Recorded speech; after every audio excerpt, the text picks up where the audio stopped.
Hello and welcome to Decision NYC from Manhattan Neighborhood Network. I'm Ben Max, your host and the executive editor of Gotham Gazette. Today, we're pleased to bring you a debate in the general election for mayor of New York City with several of the candidates who will be on the ballot this fall. Voting in this race and the others on the general election ballot will be done through absentee balloting, the early voting period October 23rd through October 31st, and election day is Tuesday, November 2nd, 2021.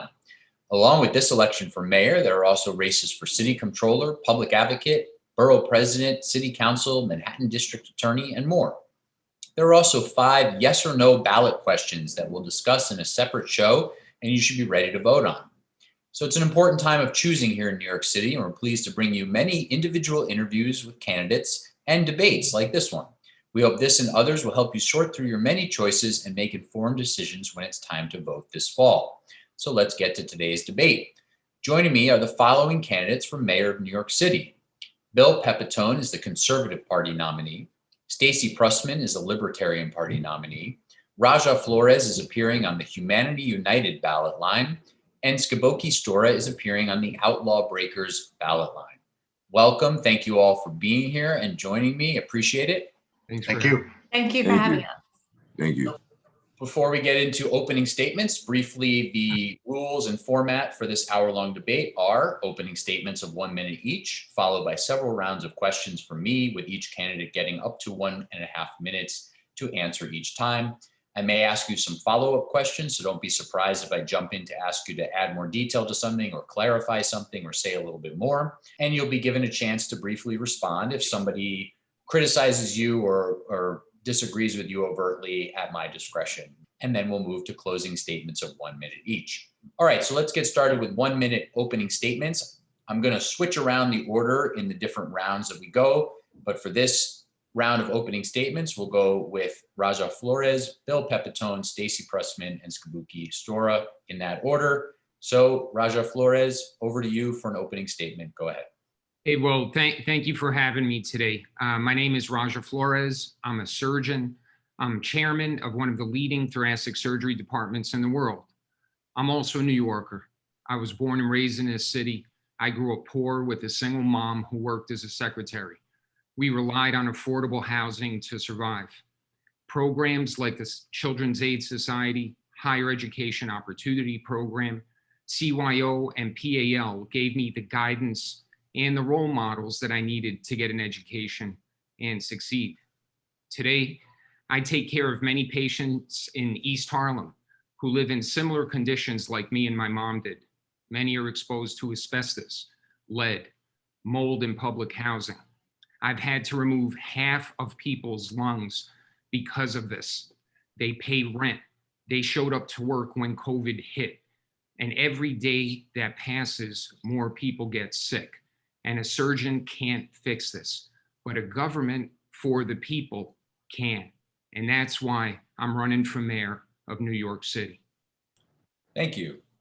Bill Pepitone, over to you. Good morning, and thank you for having me. It's an honor to be here. There are a lot of issues facing our city right now. Many issues that have just gotten worse over the years. But the 2 biggest issues that we face as a city are public safety and our loss of freedoms. Our public safety has eroded here in the city to the point where it's impossible to walk the streets, to ride the subways, or to send our children to school. And each and every day, our freedoms are being attacked. Our rights are being taken away. On November 2nd, we have to decide who we want to lead our city through these troubled times. We have to decide if we want a civil society and if we will still have the freedom to live in it. I'm a retired New York City police officer, tactics instructor, training coordinator, over 30 years experience in law enforcement, public and private security, and operational management. This is the time where New York City needs a leader, not a politician. They need someone who will stand up to criminals and will stand up to politicians who are trying to take our rights away. On November 2nd, we will decide who that person will be. Thank you. Stacey Prussman. Hi, my name is Stacey Prussman. I'm the Libertarian candidate for mayor. I am a native New Yorker. I was born and raised in Brooklyn. I still live here. I love this city with all my heart. I come from a performing arts background, and also I was a political liaison between the League of Women Voters in high school and students to vote for the very first time. I also worked for another company called Headcount and helped people vote between their artists they love, and they register to vote so they can learn to vote for the very first time as well. I've always been involved with the democratic process. I want to run for mayor because I love the city. I believe we've lost our soul. The arts are not here like they used to be. We need to bring back the arts. We need to bring back culture. I think we should democratize our education so we have more school choice. I had a great public school education here in Brooklyn, and I hope that your students can as well, and also have the choice to go to other types of schools, like trade schools or private schools. I believe that we need to reform our police department to make it more effective.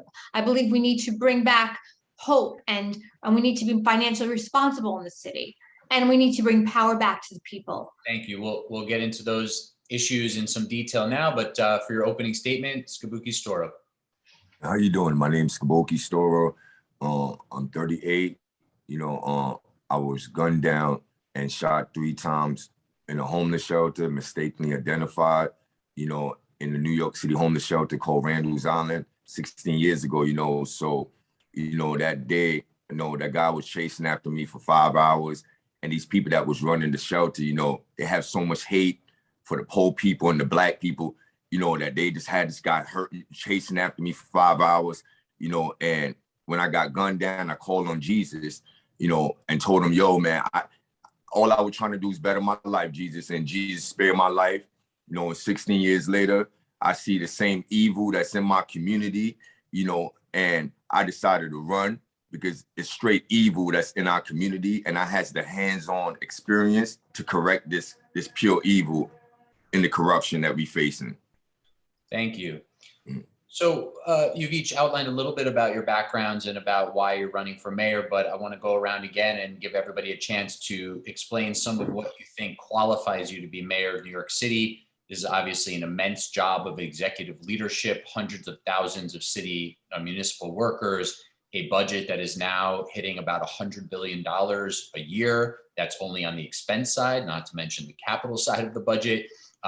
Major decisions, obviously, of quality of life, education, housing, and so on. We'll get into some of those specific issues, but on qualifications to run city government and be the chief executive of the city, if everybody could speak to that a little bit, and we'll go in a different order this time, starting with Stacey Prussman, but going in the same order you just went in, but starting with Stacey this time. What do you think qualifies you to take that leadership position? And how would you approach being the leader of city government of such a massive bureaucracy? Go ahead, Stacey. Well, first of all, I would like to diminish a lot of our bureaucracy as leadership and streamline things a lot more effectively. I think that we've been in the city for many years. I've grown up here watching the bureaucracy. And as a leader, I believe that I have the power to do that. Being that I've ran companies before, I've able to streamline budgets of companies. I've also been a public speaker for many years. I enjoy people. I love people. I lead with empathy. I lead with allowing people to be free to who they are. And also I lead with a tough side to me as well. I'm not just a person that's like, do what you want, but I'm also a person that leads people in the direction that I hope that the city will go in. And again, I believe in our freedoms, and I believe that we are a strong city, and New Yorkers can withstand anything. And as a leader, I hope that I can allow people to thrive by not holding them back with the bureaucracy that we are now facing, and being financially responsible with our budget. We're going to get into budgeting and all of that in a moment. Skiboky Stora, you were getting to this towards the end of your opening statement. What have you been doing in those intervening 16 years you mentioned since that incident? And we're obviously very sorry to hear about that. But what have you been doing? What have you done professionally? What do you think gets you ready to become mayor of New York City? Well, after I was mistakenly identified and gunned down in a New York City homeless shelter 16 years ago, the city took me in an all-out legal battle, and it was very hard for me to get an attorney because most of these attorneys does favors for the city, so that entwines a conflict of interest. So I had to represent myself and proving that my rights was violated when I was gunned down in a homeless shelter in 2005. in the Second Circuit Court, which now I won that case, and now all over America, they study Stora versus the city of New York, which the Second Circuit Court is the highest court, second to the Supreme Court of America. And none of the candidates that's on the ballot for New York City has any license to practice in federal court. So I have more experience than any candidate on the ballot. I love them. They're real sweet. I love them, but I'm thinking about the best interests of my city. Thank you. Raja Flores, say a little bit more. You spoke about being a doctor. How does that translate to taking over city government? So as a surgeon, you're in charge with life and death decisions every day. And as a chairman of a department, I'm in charge of others who are in charge of life and death decisions every day. I manage an 8-digit budget, over 100 people in our department.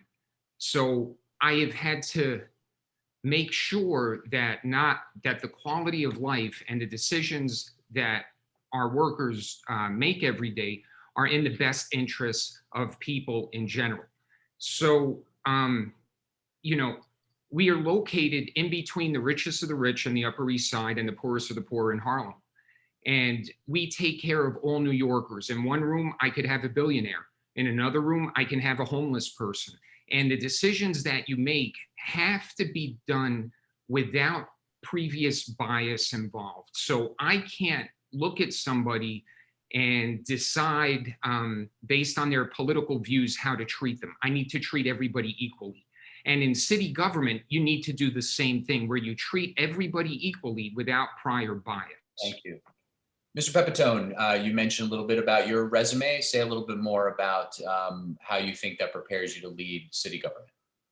Well, I think all we have to do is look back to the early 90s when crime was actually worse than it is right now in New York City. We set the record for homicides, and the city's #1 issue was public safety. Mayor Giuliani stepped in.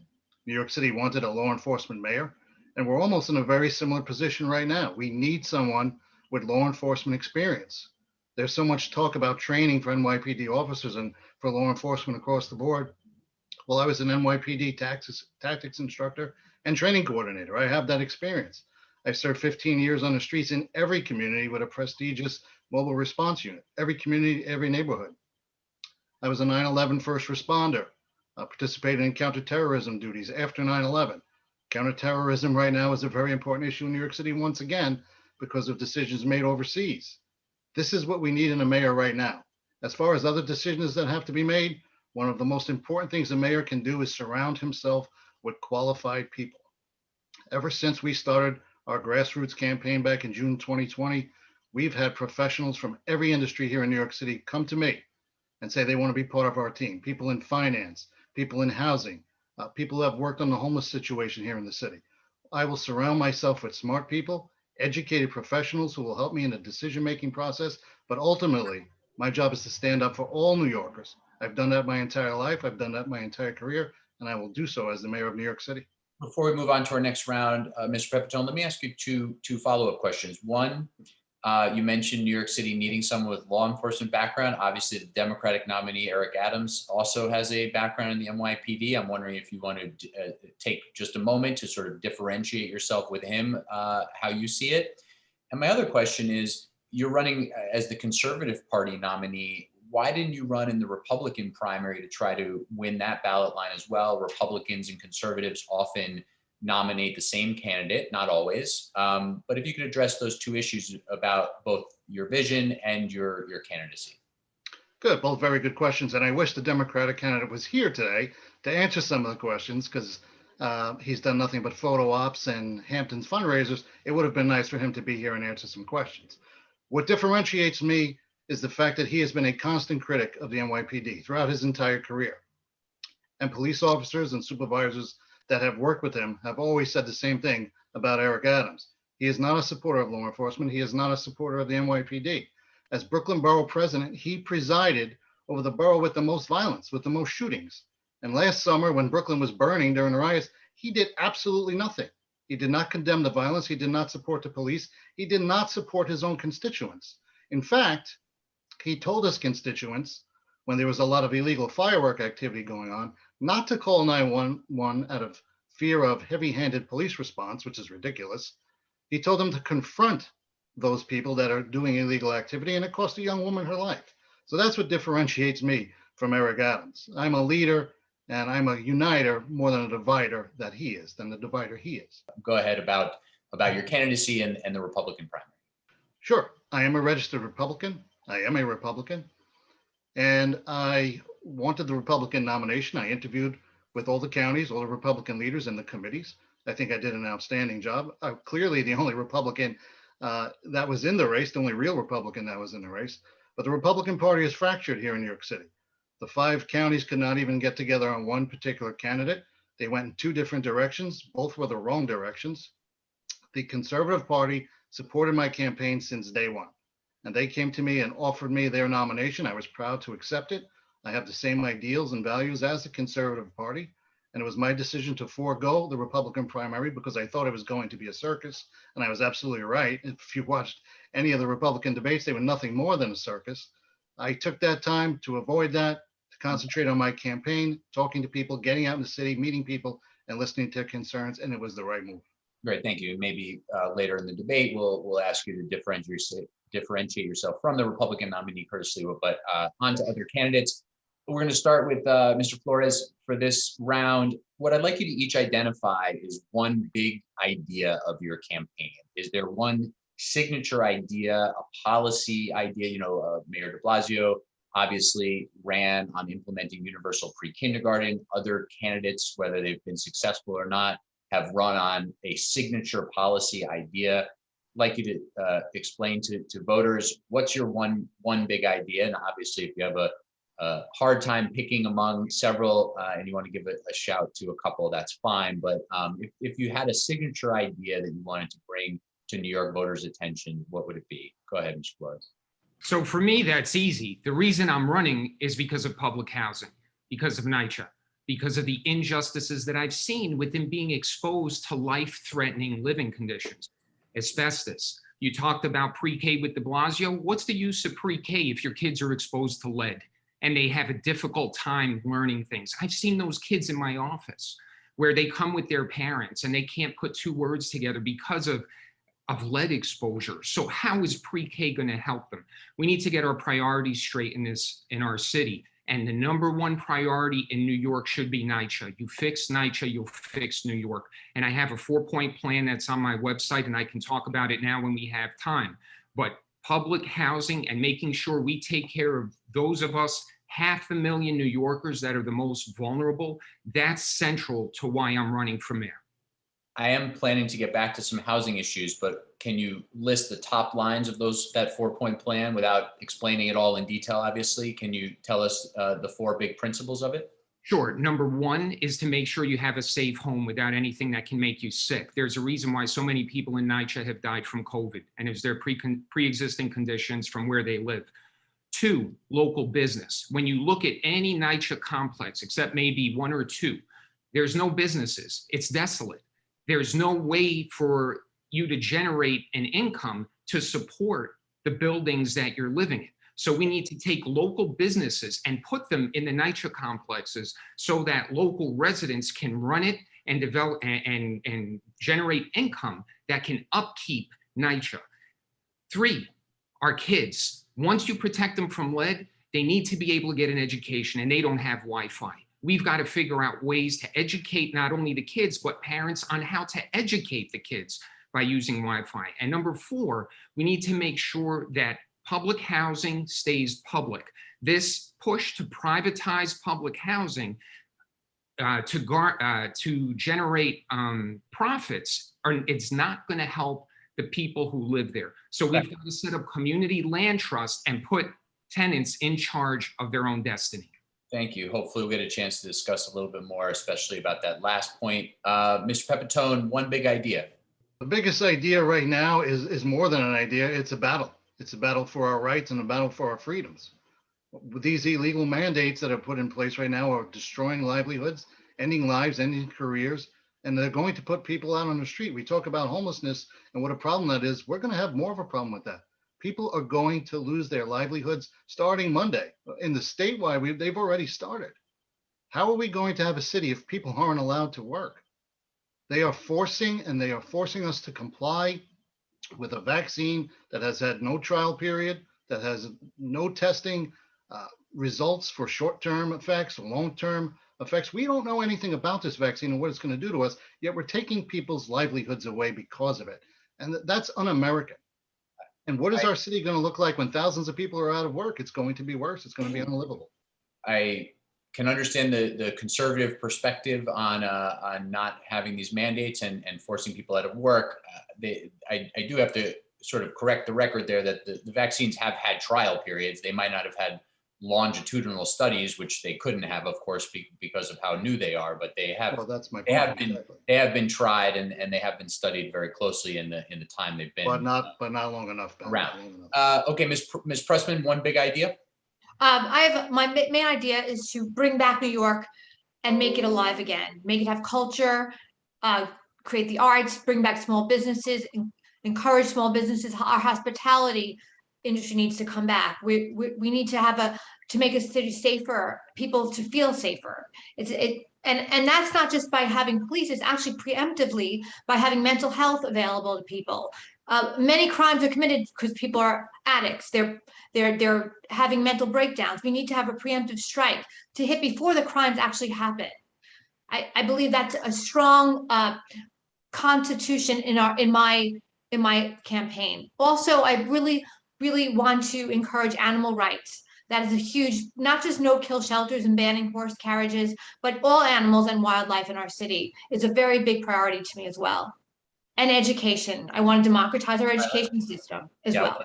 We're going to come back to education very soon. I have a lot of policies I really want to get out there. Sorry. Mr. Stora, a big idea in your campaign? Yeah, the main thing that Mayor Skiboky administration would be known for is people in certain positions being held accountable. You know, little kids is being gunned down in New York every single day. You know, where the cops them at? You know, it doesn't take a science rocket with titles and degrees to know that the city is corrupted. You know, New Yorkers is being gunned down every single day, and the same criminals is being released out of jail with no bail. The judges ain't following local laws. They ain't following state laws. They ain't following federal laws. Anybody with any kind of sense, no titles or degrees is necessary to see that the city is corrupted. If the voters want Mayor Skiboky, you know, that's what I'll be known as if I win this election, you know, to correct this, I would do so. But this will be what my administration is known for, is making people in certain positions held accountable. We're going to stick with you for the start of the next round, Skiboky, and that is about the city's recovery from COVID-19. Got at this a little bit, obviously, with what Mr. Pepitone was saying about some vaccine requirements going into effect, whether for teachers, healthcare workers, to go into restaurants, et cetera. But in terms of the city's overall recovery from what COVID-19 has brought to the city over quite a long time now, how government has reacted, how the private sector has reacted, and so on, what would be your top priorities if you take office January 1st, 2022, in terms of the city's recovery from what has happened under COVID-19?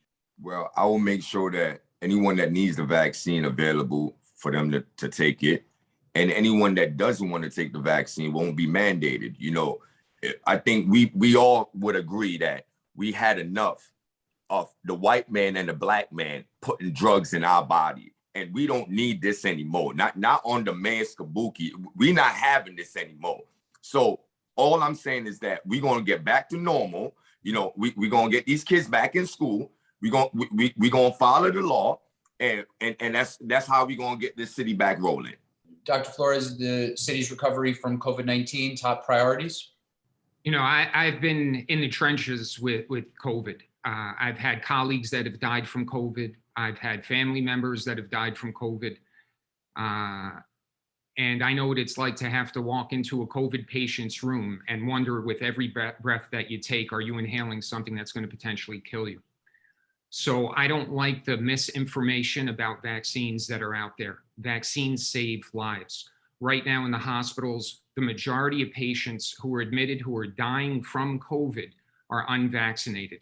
And those that are vaccinated are immunocompromised for one reason or another. It doesn't completely obliterate it, but it decreases your chances of dying from it. And that is the only way that we are going to ever get back to normal in this city. We've got to realize the economic mess that we're in right now, it's because of COVID. We didn't know how to handle it. And we are still having problems with getting rid of these misperceptions about vaccines. The vaccines have saved lives. The data shows it. I see it with my own eyes. The problem is now you have a lot of politicians that are managing stuff from behind desks as opposed to being in the trenches. Come to the hospital, come to the ICUs, look at those patients and see how patients who are having heart attacks and strokes can't get treated because we're filled up with COVID. What are your stances on some of the mandates that have been put in place, whether it's for indoor dining or for teachers, healthcare workers? What's your philosophy and stance on those mandates? What would you do differently if you were mayor today? So a government ruled mandate is unconstitutional. I don't think that that is the right way to approach it. But you have private institutions here, and if private institutions want to impose a mandate, that's their prerogative. I think we need to educate people more and let them know that there is a lot of misinformation out there, and that vaccines are the only way that we're going to get through this. We've proven it with smallpox, with polio. Vaccines are proven. And right now, what about for public institutions like schools, where there's obviously a suite of vaccines mandated for children, and part of the reason they're not mandated for adults is because they've been mandated for children in the past. What about for schools? That's a little more difficult. You know, you have to look at children that have some kind of condition that would make them potentially harmed by it, an allergy or something.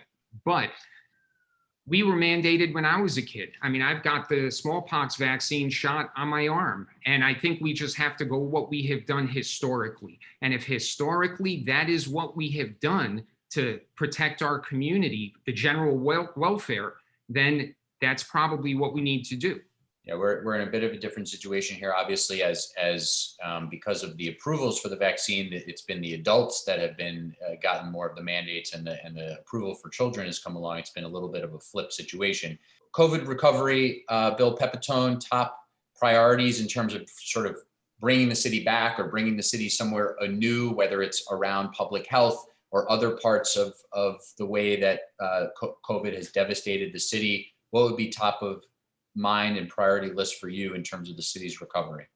Yes, it will be top priority for me as mayor of New York City. I just wanted to touch real quick on a statement you made before, Ben, that it was the conservative point of view about the mandates. I actually spoke at a rally in Times Square in front of over 3,000 people last week, and there were conservatives, there were liberals, Democrats, Republicans, Trump supporters, Trump haters, everybody out there, and all they were asking about is freedom of choice, demanding freedom of choice. I'm not an anti-vaxxer by any stretch of the imagination. I am for freedom of medical choice. As mayor of New York City, I will give that freedom back to the people. I will eliminate the COVID vaccination mandates. I will eliminate the mask mandates, and no one will be able or will have to carry a vaccination card just to enter a restaurant or a gym or a business. The science going back to last year does not show that these are hotbeds for spread of the virus. We know that. We had the governor shut down restaurants last year when the infection rate was 1.3%. And then he started playing games with, okay, it's okay after 10 p.m., it's okay after 11 p.m., as if the virus actually had a watch on its wrist. I will eliminate all the mandates, put people back to work, reopen the city. We can do it safely without these oppressive mandates that are going to destroy lives and destroy our city. And just quickly, how do they destroy lives in the city? Well, you see right now, our healthcare workers were told that they no longer have jobs. On Monday, our teachers will be shown the door. How exactly are we going to sustain a city without teachers and healthcare workers, with more people going on unemployment, if they're even going to be eligible for unemployment? Well, I think the idea is get close to 100% vaccinated, and then the virus becomes. I understand that. But again, people have a right to decide what goes into their bodies, and they certainly have a right to decide what goes into their children's bodies. We know what's coming next. They're going to mandate our children under the age of 12 to be vaccinated. That's a parent's choice. That's not Bill de Blasio's choice. It's not President Biden's choice by any stretch of the imagination. there's a whole list of vaccines that kids need to go to school, though. Understood. But again, what's the trial period? How long has the trial period been for the COVID vaccination?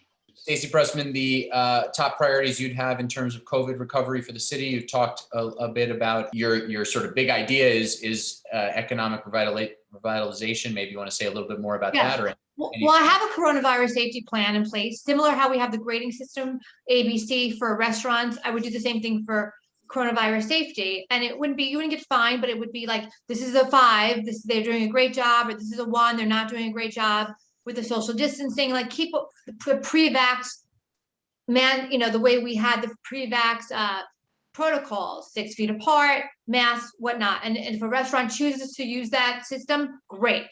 I'm very pro-vax. I'm anti-mandates. I don't think mandates work. I think the government messed up how we did our vaccines. They should have allowed doctors to talk to their patients one-on-one to ask them to have the vaccine, not the government. The government aren't doctors. Unless, I'm not a doctor. I want you to talk to your doctor. People do not trust the government. They trust their doctors. They should have allowed general practitioners or specialists to sit with their patients and actually give them the vaccine. My mother delayed her vaccine out of fear because, she wasn't with her doctor. She didn't feel comfortable going to a CVS or, to get her vaccine. Yes, those should be available at CVS, but you should have the option to go into your doctor's office and have that vaccine. So we need to open up the city safely. Okay. And I believe in choice. I do believe in choice. I believe people do have the choice, but make a smart choice through your doctor. Let's talk education. This is one of the main responsibilities of the New York City mayor. There's mayoral control of city schools. The mayor has a lot of say as to how the school system is run. There's obviously lots of state and federal regulations and mandates and such in terms of what happens in schools, but the New York City mayor has a lot of say in terms of the organization of the school system and much more. Why don't we start again with Dr. Flores here. What would be your education priorities and your philosophy for running the massive New York City school system? So I think options are very important. I think you have to give parents the options between different kinds of educations. But education starts at home with the parents. And I would offer a 3-point plan to any person who's pregnant, ready to give birth in New York City, where number 1, they learn 1,000 most common words used in the English language. That little bit of foundation will help children as they become 2, 3, 4 years old, where you show these flashcards that have these words that will eventually sink into their brain, 1,000 of the most common words in the English language. Then I would have them do Kuman, which is a stepwise way of learning math. And that is something that all these geniuses that you see, it's not genetic, it was learned. And then because of these falsehoods out there in science, I would have them see 100 videos of Bill Nye the Science Guy to get their foundation in science. Once these kids have that foundation that is provided at home, then you can decide whether you want public school, private school, charter school, etc. But it has to start at home, and we have to educate our citizens on how to educate our children. Thank you. Mr. Pepitone. We have to revamp our entire education system. It starts in the chancellor's office. We need a chancellor who is going to bring us back to the basics of academics, reading, writing, and arithmetic, and critical race theory, and radical social agendas. We should not be shoving this down our children's throats. It's dividing people at school age. We'll never unify this city or this country if we're dividing children. We have to go back to real academics. We have to go back to testing for specialized high schools. Keep that in place. Our gifted and talented programs not only have to be returned and put back in place, they have to be expanded to give children more opportunities. Our special needs programs, very, very close to me, very personal to me. Our special needs programs here in the city have been out of compliance for 13 years, according to the New York Post, an article a couple of months ago. 13 years out of compliance. That is not only unconscionable, that is illegal. And our special needs children are suffering badly because of it. We have to support them. We have to set lofty goals for our children. This one-size-fits-all education, factory conveyor belt type of education destroys a generation. We have to give them lofty goals. We have to reward those who are excelling and assist those who are struggling. We have to reach out to every child, give every child a chance, but we have to set goals for them with real academics. And again, our special needs programs, as with me as mayor, our special needs programs will be the gold standard of this country. It's so important and it's so ignored by this administration. Ms. Prussman, education priorities? My educational priorities are, again, I want educational choice. I also want to democratize education, meaning I want to take it out of my office and bring it into the communities where people are actually voting and how their schools are run, who runs their schools, not just a giant head, a chairman of the board that's not in the communities. Like, I get it out of the mayor's office and into the communities. And I want people to have choice. I want people to be able to get excited about learning. Schools, I've worked in the schools personally. They feel like you go into a school, you feel like you're going into a place of incarceration, not a place of education. So I think we need to change the way schools are and feel. There's always a million officers in the schools, and I don't think it's there to protect the children either. It makes them feel like criminals. I feel like a criminal going into a school as a teacher. So we need to change that whole energy. They need to be able to do trade schools, our gifted programs, again, special needs, all that needs to be accelerated into the communities. And I think there should be a private sector. We live in the greatest city in the world. We have the greatest artists, the greatest financial people. Why not bring those people into the schools to sort of have connections with the students so they can go into the world with some real world experience here in New York City? And also CUNY. We don't talk about CUNY. I want to restore CUNY as well. Thank you. Skiboky, education priorities under your mayoralty, if you're successful here in this election, how would you lead the school system? What would be your top priorities for running New York City schools with about 1 million students? Well, under Mayor Skiboky, that's what the little kids call me. They love me. But it's about holding certain people in certain positions accountable. And the first thing Mayor Skiboky is going to be implementing is cameras on all school staffs. Okay, to make sure whatever we want, to make sure that these kids are safe. Because a lot of these teachers come to school and work with a lot of anger, man, and take it out on these kids, man. And they don't deserve that, man. I'm going to implement some trade school, some trade program, teach them or hire some new teachers that license are plumbers, licensed electricians, have them teaching our kids, not just these people with all bunch of degrees and they don't know what the hell they talking about, man. They dumb. They dumber than a donut, man.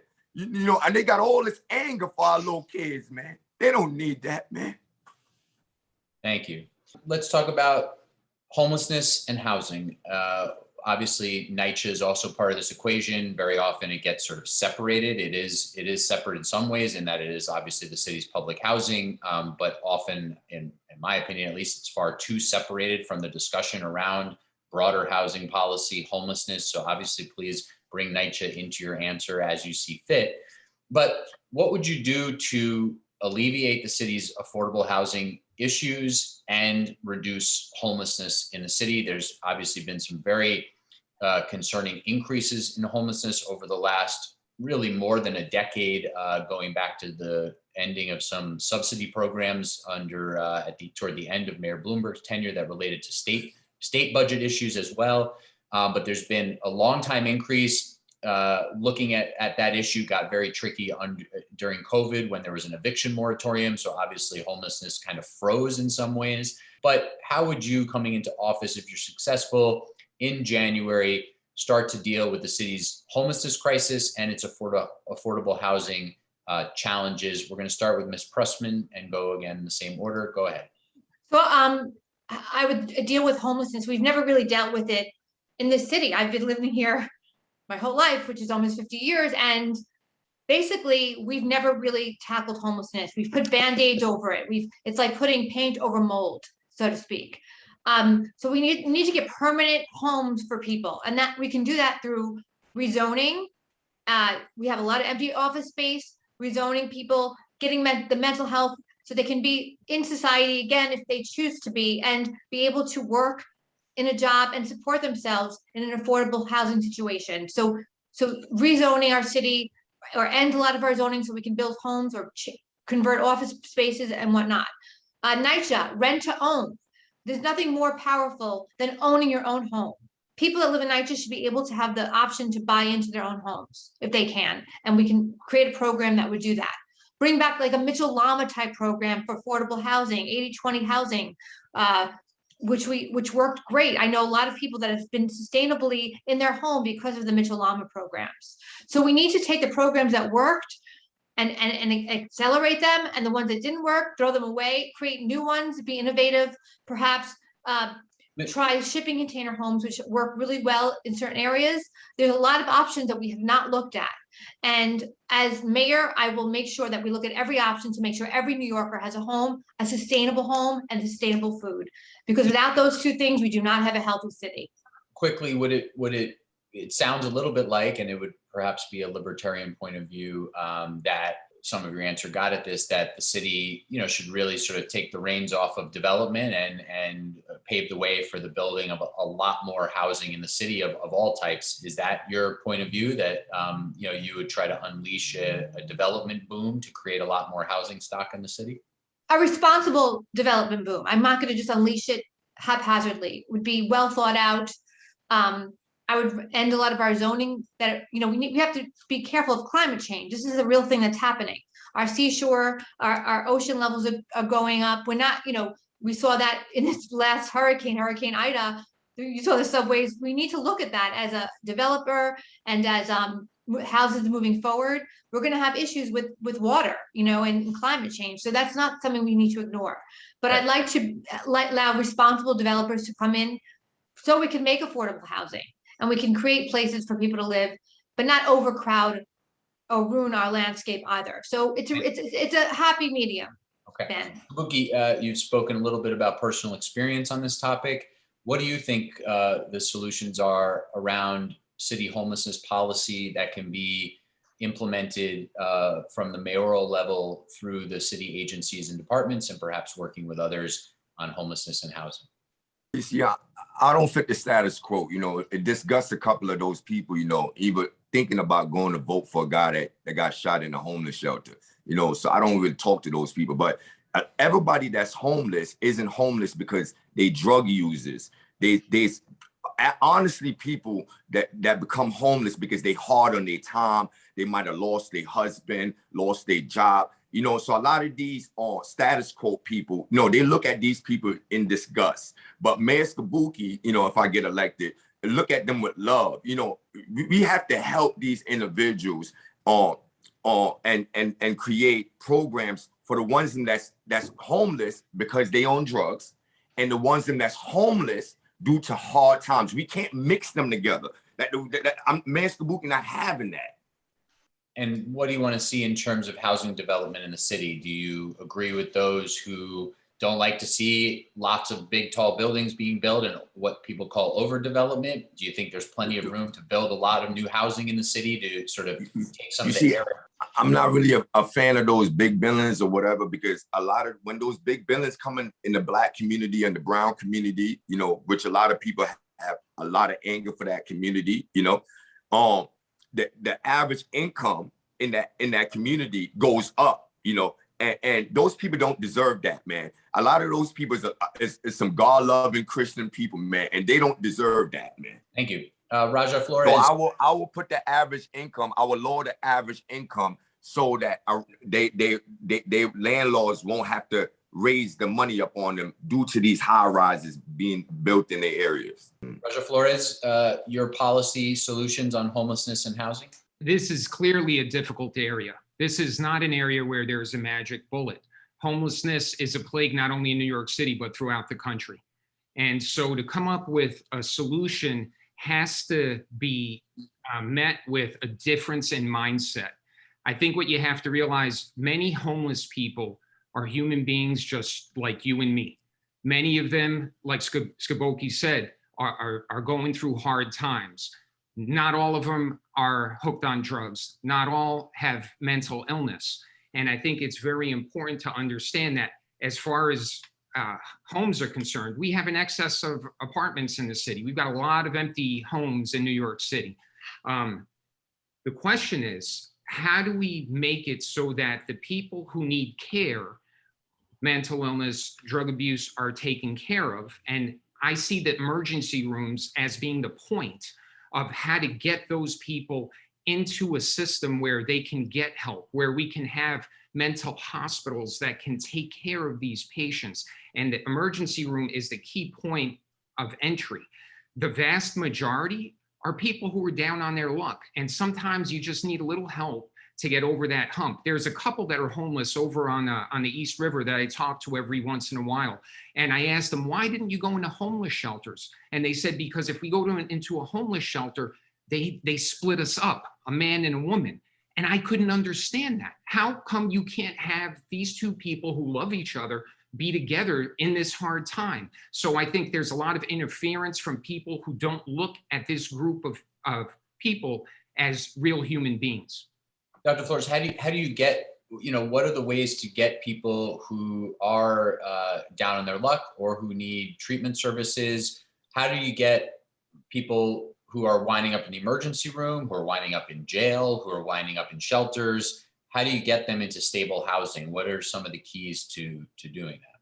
Well, I think you have to look at what's going on with the shelters. Who makes money from those shelters? Who's the one profiting from the situation the way it is now? You follow the money, you'll find out what exactly is going on with the politicians, who's influencing them to do this or do that. Shelters clearly don't work. When you get shelters that are more dangerous than Rikers Island, that's a problem. When you get Skiboky that gets shot 3 times in a shelter, and that doesn't happen in Rikers. You need to focus on something different. So I think you have to figure out who's profiting from the shelters the way they are, and make sure that money is put into something else. There's no right answer. We're going to have to keep doing trial and error to figure this out. Mr. Pepitone, same to you. First thing we have to do is realize that the process that the de Blasio administration has used has been an abject failure. Just putting people into shelters and hotels and walking away from them not only doesn't work, it's inhumane. These are people and they're just like us, and they've come upon harder times. We have to be more proactive. We have to have more of an outreach to people before they get displaced. People who are struggling financially, people who are struggling with addictions, be they alcohol or drugs, people with mental illness. That's such a big part of it right now. And our veterans that come back and run into hard times. We have to be more proactive. We have to have counseling and therapists and social workers in place to help people before they get displaced. And once they are displaced, we have to first keep them safe. Shelters should only be temporary. We have to make them safe, first of all, but they should only be temporary. The goal is permanent housing. Get them into supportive housing first, where there are counselors, therapists, social workers, medical professionals, mental health professionals in place to not only help them with their problems, but to help them assimilate them back into society, teach them a trade, work on a vocation with them, help them to get back on their feet, get them into permanent housing, and be a productive member of society that feels good about themselves again. We just can't sweep them under the rug and ignore it, because these are people and we have to treat them like people. Mr. Pepitone, there's some significant percentage of the homeless population that is in need of those services, seems to be in need of supportive housing, but it's definitely not the majority. The majority needs stable housing and needs to be able to afford stable housing. Are you, do you believe in trying to significantly increase the amount of housing production in the city? There's studies from across the political spectrum that point to the need for New York City to build a lot more housing to keep up with population growth, job growth, et cetera. Do you believe in that as a mayor? Would you try to, significantly build more, push to build more housing in the city?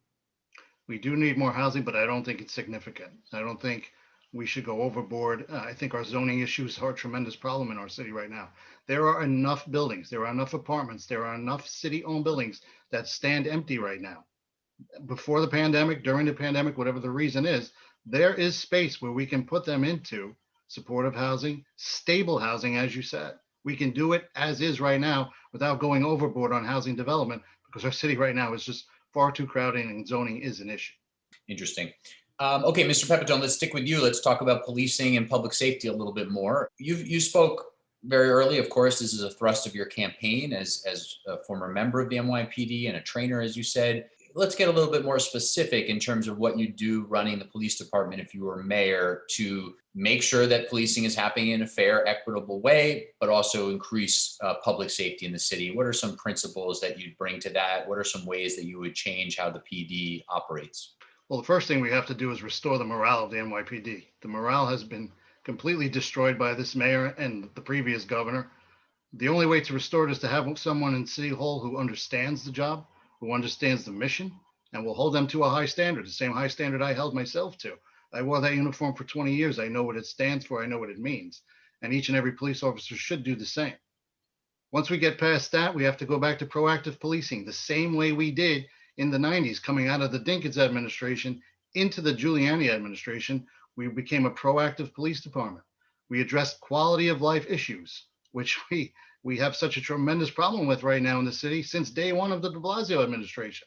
When he turned a blind eye to quality of life issues in the city, he opened a gateway to more violent crime. That is the theory of broken windows policing, and it works. And it worked in the 90s, and it will work here again in the city. That is the key to making New York City safe again. A proactive police department that addresses quality of life issues to cut down on more violent crimes. We will bring back our anti-crime units. We will get the guns off the street. We will get the bad people who are carrying the guns and the weapons off our street. This way, people can walk our streets, ride our subways, go to school, go to work, and feel safe again the way we did in the 90s. We've lost that sense of security, and we can't survive without it.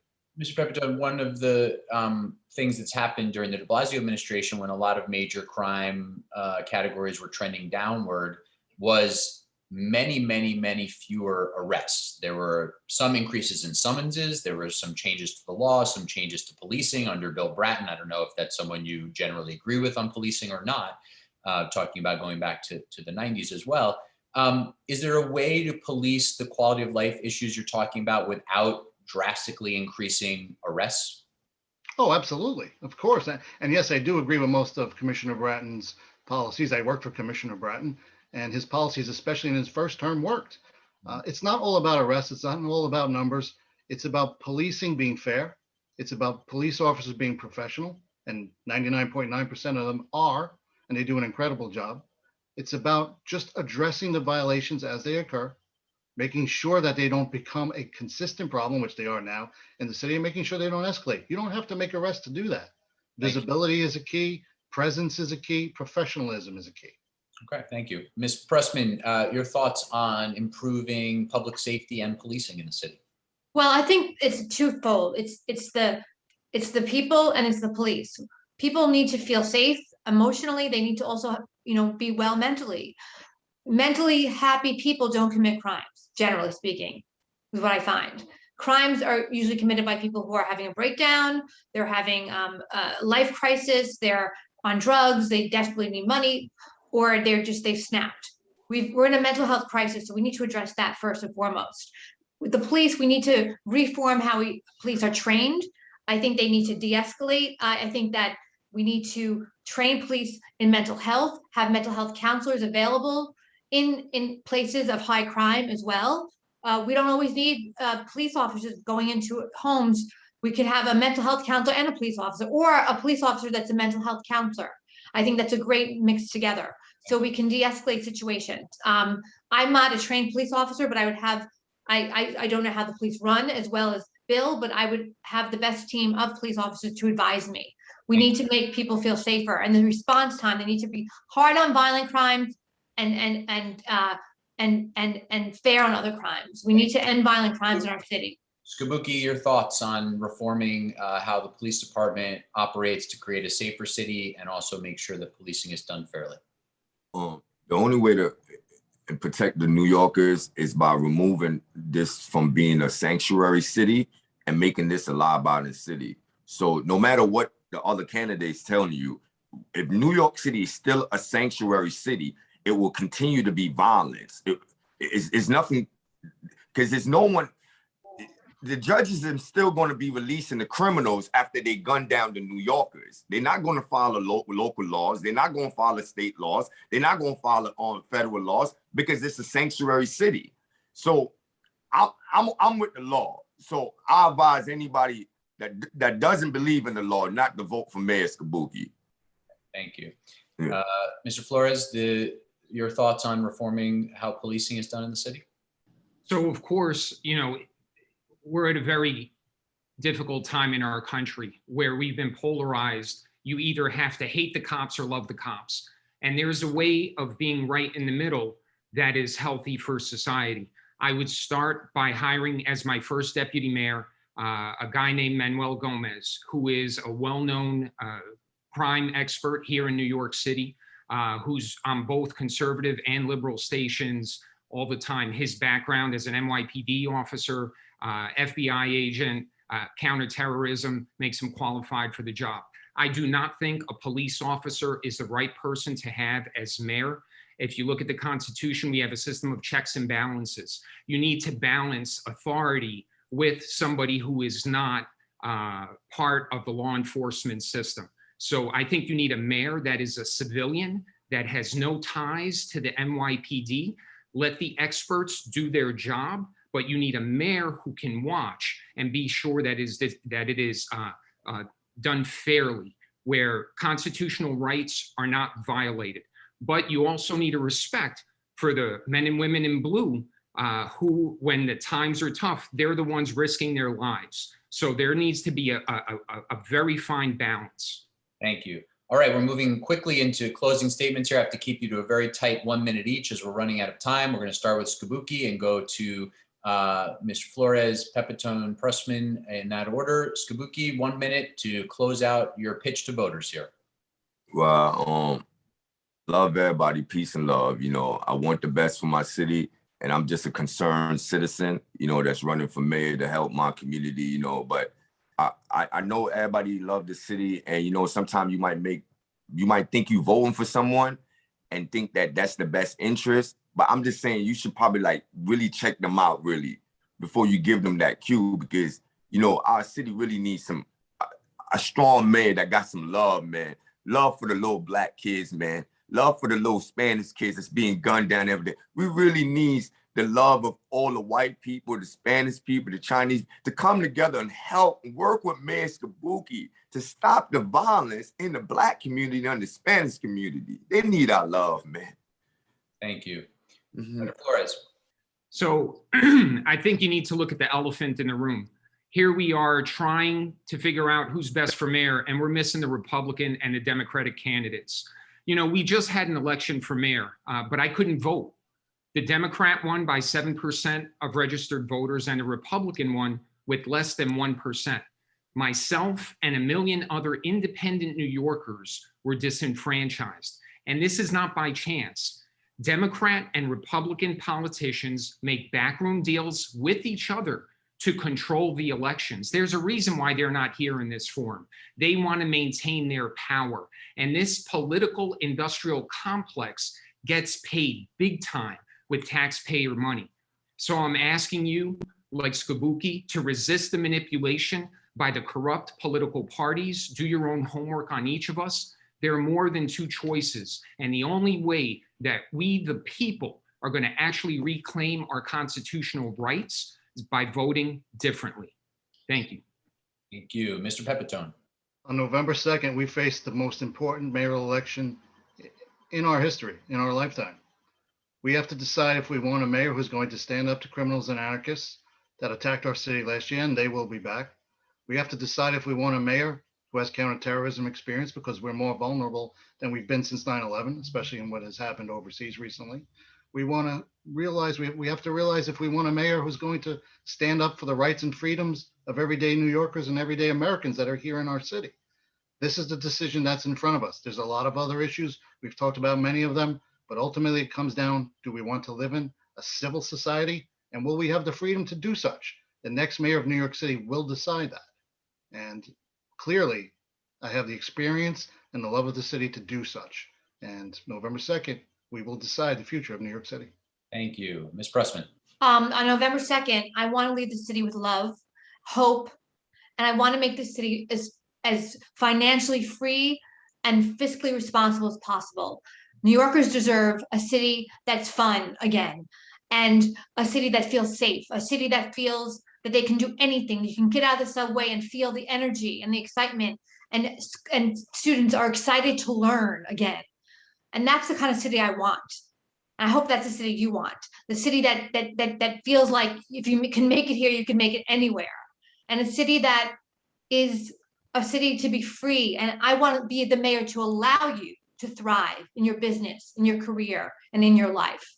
Thank you. And thank you to all the candidates very much for participating today. And thank you for watching Decision NYC with Ben Max here on Manhattan Neighborhood Network. I hope this debate and others are helpful to you as you prepare to vote in this fall's general election for mayor and other offices here in New York City.